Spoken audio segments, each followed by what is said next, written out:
Hola, hola, amigas. Welcome to another episode of Modern Latina in Midlife.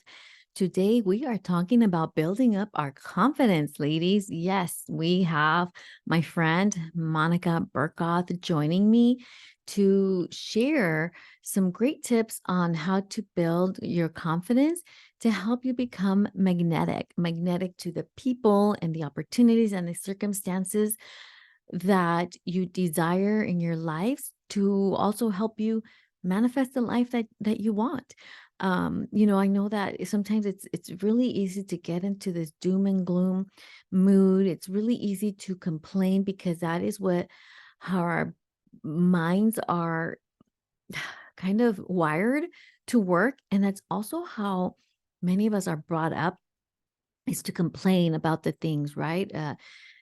To some of us are brought up to like live in this martyrdom state of like just always seeing the negative in things. It's like the easy way out. Sometimes finding the positive can be a little bit of work, right? To like look at the silver lining of the challenges that we face and come out more resilient and stronger on the other side. Sometimes that feels like it's more difficult, but I'm gonna tell you what, once you are on this side and you can see the silver lining in things and you can show up with confidence and a magnetizing frequency, it is so much better and beautiful and fulfilling and calmer.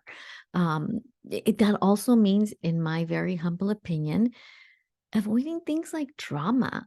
In my opinion, sometimes I feel like drama, calling in drama, living in drama, always creating a shit show. To me, that feels like low confidence. It feels like complaining. It feels like it doesn't feel good to me. To me, I rather see the good and the positive in things. And I think that building confidence and showing up authentically and being magnetizing in that way is a much better way to live and brings on the more positive opportunities that you are seeking to manifest in your life. So, to tell you a little bit more about my friend Monica, we met in a recent coaching certification, and we have just, we've been supportive of each other through this whole process. We've completed that program. I think it was 2 or 3 months ago now, and we were together through that process, I think, for 3 months. So I've known her for a little over 6 months, but going through that process together, something like that always bonds you. And we still keep in touch. We still do our, bi-monthly uh, check-ins with the other women that were in the program and just supporting each other. And you'll see that Monica is such a beautiful soul. So to tell you a little bit about her, Monica Burkoth is a trial lawyer, a life coach, the host of the Confidence Council podcast, and a mom to toddlers. After reaching what she thought was the peak of her professional career, Monica realized that what was missing from her life was a sense of self and a mission or purpose that felt authentic to her. During overnight feedings, early mornings, and commutes before and after work, Monica embarked on a soulful personal development journey to uncover her true passion and purpose in life. During this transformation, Monica realized that what was missing from her life was helping other women discover their true power, embracing their authenticity, and stepping into their dream life. She now spends her free time coaching and mentoring women who feel they are destined for more but need a little push, confidence, and accountability to get there. So let's welcome Monica. Welcome to the podcast, Monica. I'm so excited that you're here joining me today to talk about confidence for women. And, when I thought about talking about confidence, I'm like, who else but the expert? So Oh, thanks that's for such a being here. compliment. I'm so happy to be here. I'm so excited for this conversation. Yes, me too. So I find that most people, that for most people, there's a catalyst in their journey and their story, a life-changing event or an aha moment that kind of leads them to their life purpose or to where they're at. Do you have that moment? And can you share a little bit about that? I think definitely becoming a mom shifts something major. And I don't know if it was the maternity leave, which is that forced separation from work, where up to that point, my whole identity was wrapped up in my career, to then being home with this child, like, who am I if I'm not at work and I'm not doing this? That was a huge, like, very expansive aha moment for me. Okay, I need to now figure out who I am, what I want, who I'm going to be as a mom, as a woman, for this child, as a role model, and how am I going to be an example moving forward of being authentic and following your heart. If that's what I want to teach my sons, I want to be a model of that. And that's I kind of where it love all that. started, I would say. I love that. Okay, so what were you doing before? And then what is, because I know your story, so it's hard for me to pose it, but Yeah.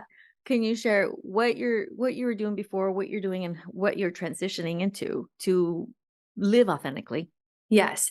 So I am a trial lawyer. So I've been working as an attorney for the past 12 years. And I became a lawyer because I was raised by immigrant parents who really stressed a respectable job, good grades, dependability, stability, 401k, things like that was always really ingrained in me because it was the opposite of their life, right? They were blue collar workers. My dad was a janitor, then a truck driver. My mom was staying at home and then kind of helping out here and there, cleaning houses. So they thought that extreme, the doctor, the lawyer, is what it would take to live like a happy, fulfilled life. And God bless them, like they wanted the best for me. And so that was something that was deeply ingrained. And so I went on to do that, and looking back now is in my like later 30s, being like, I became a lawyer essentially to make my parents proud. And my parents don't go to work with me every day, right? I'm the one that has to go to court and argue with these jerks on the phone. So like who am I doing this for, right? And it took me 12 years to kind of and a baby to kind of have that aha moment and start kind of chasing after like what is interesting to me, what is like my soul want. And I hate confrontation. I hate fighting. Like if I have a fight with a girlfriend, I'm like running the other way.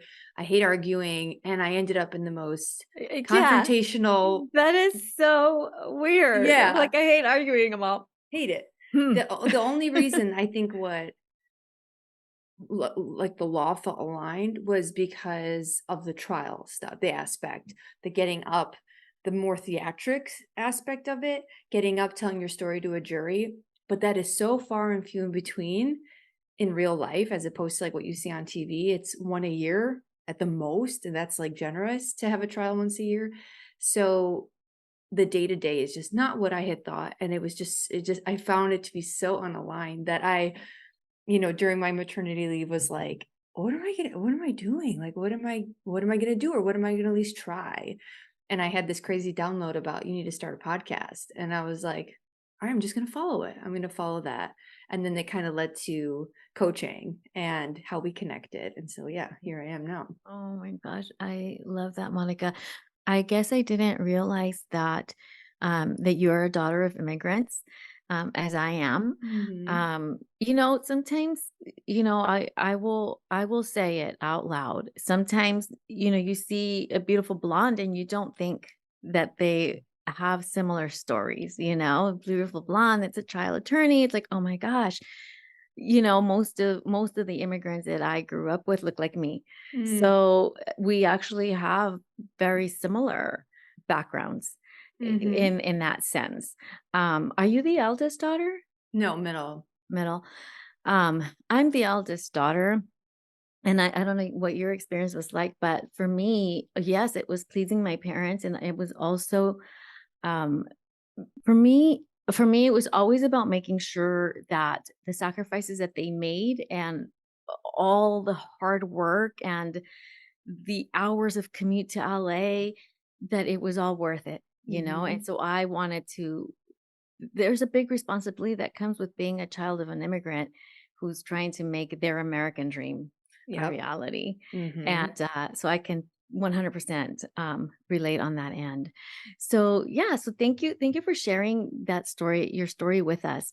What I love about you and watching you, listening to your podcast and watching you on Instagram is your confidence. And this is what you speak about. The Confidence Council is your podcast. So for the listeners, can you share with us what does confidence mean to you? Can you define that? Yeah, I think confidence, I think when you really boil it down, it's living authentically and in fulfillment. I think people that are confident are themselves and they are aligned. I guess it's alignment. I think confidence is alignment. I've never even thought about it like that, but Yeah, but that makes total sense because if you're in alignment and you're living authentically, nothing can push you off of that, right? Like yeah. nothing can throw you off of that. You're not Mhm. trying to be anybody else, so you're in complete confidence. That makes so much sense. Yeah. So can you share some of your insights on the unique challenges that women face, particularly in terms of confidence, and self-perception? Like women who feel that they aren't confident, what are the challenges that they're facing? I think that they are worried too much about what other people are thinking about them, when in reality, everybody is so consumed with what they've got going on, no one cares that much Nobody about cares. you. No one cares. And the story that always comes to mind when I think about this concept is like going to the gym and like trying the weights section for the first time. Normally the girls are in the cardio section, but like, I feel like in the last 10 years, women have been gravitating to like the weights section and going in there and being like, oh my God, I don't know what to touch and I'm going to look so stupid and all these guys are going to look at me and it's going to be so weird.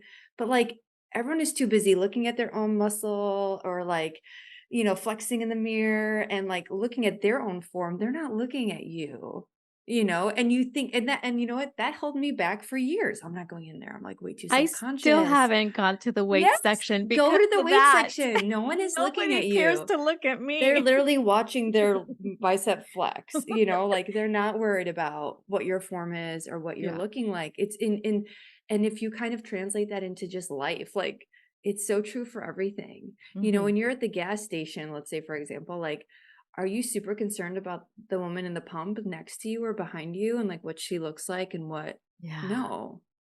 But absolutely like but not. like some people won't go to the gas station in their sweats because they're so concerned that they're going to be seen looking like frazzled or not put together. Like no one cares. Like if you really think Nobody like cares. I think that's like no one cares as much as you think they Yeah, do. That's like yeah, number 1. I It'll save your agree. life. I agree 100%. The same goes with, like, showing up on social media or, sharing whatever tips or your story on social media. Nobody's really paying that much attention. You No, know? and it could take you an hour or 2 hours to Mhm. create a reel or whatever. You'll get like 4 views and like 1 like and Yeah, people are just moving on. yeah, They're moving on with their day. They're not thinking about it after they've finished yeah. viewing it. It's not I that deep. literally tell Yeah. myself afterwards, once I go back and look at the insights, I'm like, "Nobody cares." I just Yeah. literally it's just like, "Yeah, nobody cares." So why Mm-mm. am I putting so much thought and effort into everything? I but anyways, I digress 100%.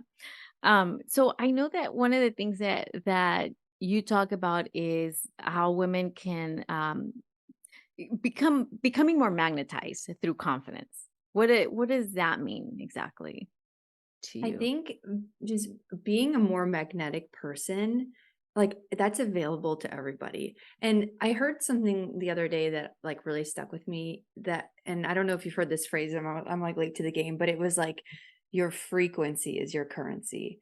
So Hmm. it's like, are you like a high vibe, positive person that people want to be around? Or are you the storm Eeyore cloud that's like, Mhm. here comes sad sack. Like no one Mhm. wants to be around that. You want to be the Mhm. person that pulls the good out of everybody, that highlights optimism, that is authentic, that and I think that is something that if you're that person, you're already rare because most people are not that. Most people are kind of wah, or they like to vent and they think that, misery loves company when in fact company loves the positive person. and they're 100%. all drawn to the positive person. And I think most of your listeners, if they're listening to your podcast, are all more spiritually aligned and understand frequency and being high vibe versus low vibe. And it's easy to be magnetic when you feel good Mhm. because I think it just pulls people toward you. That makes so much sense. So, being confident and authentic puts you at a frequency energetic wise that is magnetizing, so it's gonna magnetize the opportunities and the people in your life that you need to whatever to move you forward to help you in Mm-hmm. manifesting the things that you want to manifest. Am I Thousand understanding percent. that good? Yep. Okay. That's 1,000% it. Because when people are talking in the other room about giving someone an opportunity, are they going to give it to the sad sack? Or are they going to give it to Mhm. the happy? Not you Mhm. don't always have to be happy. That's Right. not the message. It's Right. just um it's the frequency, it's the vibe. Like, yeah, I could be having a bad day. Um but I'm still going to show up happy to be interacting with people, happy to be Yeah. alive, grateful. There's always silver Mhm. lining in everything. Mhm. Yeah, I think the way I'm understanding this is the way that I see it is I'm not that person that's always gonna be chirpy and eh, cheerleading. Like I don't wake up like that by Me any neither. means. Yeah, no, me neither. Um, I like when I feel sad, I like to just give myself the day to just be sad and feel the emotions and cry if I need to and just want. But I always know when I allow myself to do that, tomorrow I'll wake up better and I Mhm. will, and then it's like looking at the silver lining. Okay, what is the lesson in this? Why am I feeling this way? What do I need to work on? And then having that polarity, right? Like, okay, I had a bad day. So tomorrow's going to be a good day. Mhm. Tomorrow's going And to be a just that better day. self-awareness too, Mm-hmm. like understanding like I'm not in the best vibe today, Yeah. and let me work through that Uh-huh. and like have some awareness of that, like so I'm not Yes. projecting it on everybody around Mm-hmm. me and then spiraling it into a horrible day. Then you spill the coffee and then you stub Yeah. your toe, then Yep. you have a fight with your coworker. Just Mm-hmm. be aware of that when you wake up. All right, check in, how are you Yep. feeling? I always journal in the morning. And Mm-hmm. I feel like the days that I don't, I end up Yep. spiraling, and it's so Mm-hmm. easy to fall into an autopilot and to just have like a bad day. But 100%. It yeah, really but just being has aware. such an effect when you don't do the things that support you. Like for you, Mhm. it's journaling, for me as well, journaling and meditation. And when I don't, like the last couple of days, I definitely feel it in the middle of the day. I'm like, I'm off, like I didn't take that time to process. So, Mhm. And even, like, on weekends, I get so caught up with the kids. I still have younger kids, and I don't sometimes I just let myself self sleep in until they wake me up, and I mhm, don't journal on those days. And then I'll find myself, like, not making eye contact with the bagger at the grocery store and just not having, like, normal human interactions that really, like, add to your day. yeah, If you go your whole day and you don't make eye contact with anyone or, like, have, like, a nice conversation with the barista or whatever, it's such a sad way to live and, like, go through it life with is. your head down, and those days that you have your head up and that you're smiling and you're Yeah. interacting, even when you don't feel amazing, it makes a difference for everybody. I love that you bring that in as somebody who works from home 100% of the time. It can get so stale. Mhm. And I love this type of interaction with you, but having in-person interaction, it is so different. Even if it's just at the grocery store, at Trader Joe's, they're always asking you these wonderful questions about what you're doing and your weekend. And sometimes even that interaction, it's like, oh, it's just like this Mhm. nice And it's kind humanly. of off-putting sometimes when you're like, Yeah. "Read the room, I don't wanna talk," or I whatever, know. but it's also like, God bless them, because Yes. if they don't do that, what is their day gonna Yeah. look like? Right? If they just keep their head down and scan, like, what Yeah. kind of a day is that for them, Yeah. So mhm. Yeah, and then sometimes they really have, like, great suggestions, it's like, okay, I decide I'm gonna answer their question, I'm not gonna, Have you and tried the then pasta sauce with yes, "Have this? you And tried it's like this and have you tried that?" "No, I haven't." "Let me go Mhm. ahead and grab it," and then it's It's like, gonna "Oh my change your god." life, yeah, oh, yeah. This was, like, the best, what was it the other day? Oh my god, their pumpkin pie. There you go. I was like, "This is better than Costco." You know? So, you just never know when you're gonna put a smile on somebody's face that needed it, Mhm. or, even though I say nobody cares, when you hear somebody tell you, "Oh, that podcast episode, Sonia, I cried." Mhm. I'm like, "Oh my god, somebody did care." Like, Yeah. somebody needed to hear that. That's why when I say nobody cares, I do it knowing in the back, like, nobody's clamoring, nobody's waiting at my Instagram to, like, Sonia post," like, nobody Uh-huh. cares in that way, but people watch, you But they know? also I think that with the nobody cares, it's like no one cares enough to criticize you. Right. Not that they don't care what you're doing, because I care, and I'm sure there are people that care, right? It's that they don't care enough to look for like, "Oh, she said that word weird," or, Mhm, or like the little perfectionist things that you're hung up on mhm, that is keeping you stuck.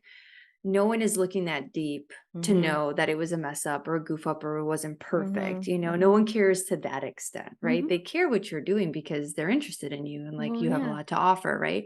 So it's not that no one cares, period. It's just about the imperfections. No one cares Mhm. about not showing up Yeah, perfect. And in fact, yeah. I think that makes people more likable and magnetic when, you know, I use a lot of like, I tried to do less self deprecating humor, but just being normal and Mhm, maybe not showing up all done up once in a mhm. while. Yep. More people are likely to connect with that than the Mhm. version of you that took 2 hours to get ready, Yeah. you know? Yeah, and being honest and vulnerable and authentic, right? Like saying, "You know what? I'm putting this filter on because this is the way it is. I haven't had my coffee or my eyes are Mhm. puffy or I got a sty growing." It's like being honest about like this is what I'm doing because then it's like, oh, like that's real life. Mhm. It's like that's real life. That's relatable and that people Mhm. like that. Mhm. Yeah. So for women who want to start building up confidence, who feel like, oh shoot, that Debbie Downer they're talking about, that's me. I'm always complaining. Like how can somebody start then to build that confidence in the work that you do? Like I know what you talk about, but like tell the listeners what you talk about and how you help, your clients do that. I think if you're listening and you're like, "Oh, shoot, that's me." That's the first step is like having that self-awareness and recognizing maybe I am a little bit of a buzzkill, you know? I think when if you realize that you've been living that way, that's amazing because it's only up from here. Like you know how to get back to this place because you're there now. It could only get better. And I think when you're confident and when you're aligned, things just kind of happen for you in such a magical way. So this is great news if you're that person. What I always like to do is just like, yeah, I really like to focus my clients on self-awareness and going in, right? And so for me, that started with 2 a.m. nursings where I didn't, oh, forgot to bring my phone with me. And now I'm sitting in the dark by myself with this child who's sucking my nipple and I have nothing to do but stare to the darkness and think. So is it journaling? Is it taking baths? Is it writing, is it walking and talking and voice noting and just figuring out like what is like aligned for your like what is your heart telling you? Like, maybe if you're a buzzkill, you got to change something about either a relationship or a situation or create a boundary or something. And you won't know that unless you stop to listen. So that's always like the first thing is kind of like checking in to line things up like internally. And then it just starting small. Like if it's something like putting yourself out there on social media or something, you could start as small as like at least what I did is I started a totally separate account so that nobody could judge me from my normal life and I could just post anonymously over there and kind of just start stretching that muscle until I had the courage to then announce over at my other social media, "Hey, I'm doing this over here if anyone's interested." So you can do that and post anonymously. Mhm. Um, you know, and eye contact at the grocery store, eye contact with people as you walk down the street, thanking the Amazon guy, little interactions like that build up over time. And so whether it's online or in person, you can start Mhm. small today. Mhm. I love that. And you used the word courage, which I know was part of your 3 C's in Mm, the podcast episode that you did. Can you talk about the 3 C's to yeah. building up the confidence? Yeah, so the first one was clarity. So, and I kind of touched on that. So just Mhm, getting clear on who you are, what your core values are, what matters to you in this world. So if you put yourself out there and it goes horribly, I still know who I am. I still know what's important to me. I'm still going to be a wife. I'm still going to be someone that prioritizes, personal growth and being authentic, and no one can take that from me. So when you know who you are and what you believe in, no one can take that from you. And so that clarity and that understanding of self is the first step. So the second step is courage, and that's just like, I think I described it as just being willing to feel uncomfortable. The people that are confident are willing to try new things, know it's not going to be great, but still try. Perfectionists, people say that like it's a compliment, like in interviews, what's your biggest weakness? And people say perfectionist. That's actually like a really bad quality. And I am a perfectionist because it's a fear of not being perfect, which is limiting you from being brave. If Because if you think about it, if you try anything, it's going to suck. Like for the Mhm. first time, if you try cooking a pie, or if you try sewing, or if you try dancing hip hop, like if it's the first time, it's not going to be great. And perfectionists are even too scared to take that step. So I think you have to be willing to look silly, willing to be bad. A lot of people are scared to be bad, Mhm. but everyone that you look up to in the world, like whoever your favorite speaker is, or podcaster, or movie Mhm. star, they all had to start somewhere, right? And we're Mhm. comparing ourselves to the finished product or somebody that's been in business for 20 years, right? And it's like, you have to realize that everyone has to start. And so just a willingness to feel uncomfortable and having that social bravery and that courage is like number one.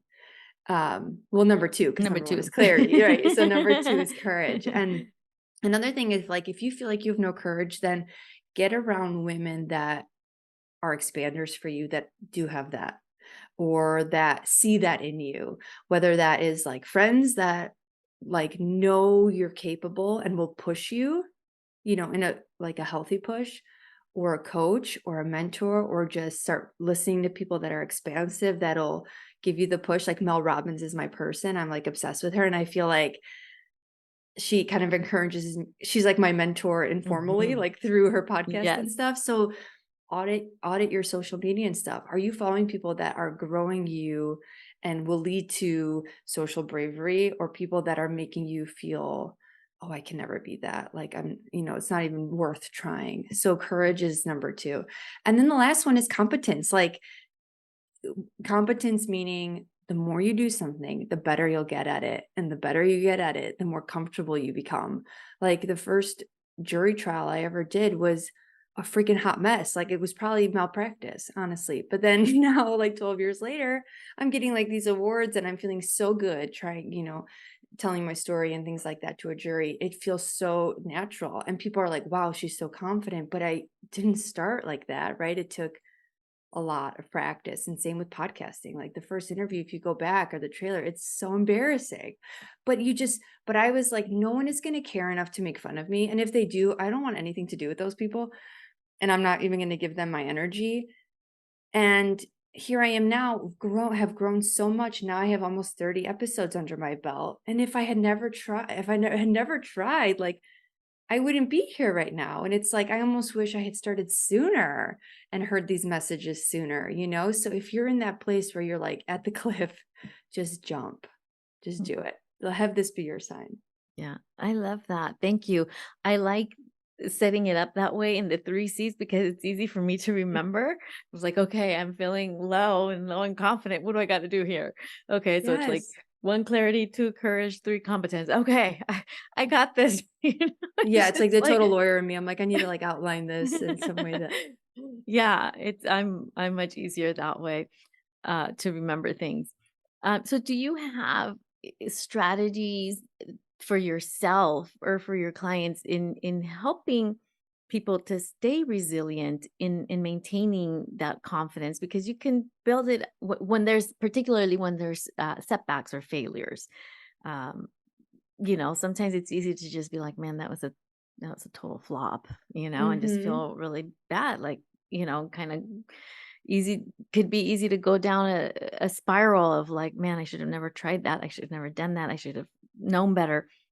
What do you do? I think that is like the big question, because that's when people stop. And that's why people aren't living their dream life. That's why people are living normal, boring lives, because they get to that point and they turn around. I think it's the confident people are the ones that fall on their butt and are like, okay, how can I how can I move this needle slightly so that I could try this again and it doesn't fail as terribly, right? And so just again, the willingness to just keep trying. Maybe try it a little bit different this time, or maybe but the biggest thing is, like, you don't wanna be discouraged to the point where, "Oh, this must not be for me because I failed." You know, every failure, there is a lesson, and I feel like I always tell my associates this, it's like, I call it the growing pains. It's the worst when you feel like, "Oh, I don't know what I'm doing," but when you come out on the other side and you're like, "Okay, I survived that." Like, it wasn't great, but I'm still here and it's Mhm. okay. That's And huge. it's always so much a bigger sense of accomplishment when you're like, "Man, I stuck it out and I did it." You're like, it's so much greater than when something is just handed to you or you just Yes, it's a walk better into something. story at the end, for Yeah, sure. yeah, for sure. I love that. Um, so it's kind of like, me trying to grow the podcast. You know, it's like I come on and I record and I do the thing and I love it. I really am enjoying it. I love having conversations with people like you. Um, I always do it with the mind of this could help somebody, you Mhm. know. But then I look at my numbers and it's like, okay, that didn't grow. You know, it's like, but I'm like, you know what?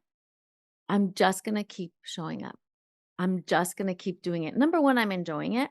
Mhm. Number 2, at least once a week, one person will tell me, "This made a difference," or "Your episode made me cry. I know I need to do something." You know, so it's those little moments when I'm like, the numbers don't reflect that, but the feedback, the occasional feedback that I get, it's like and that's it's like the confirmation of that's why I'm doing it.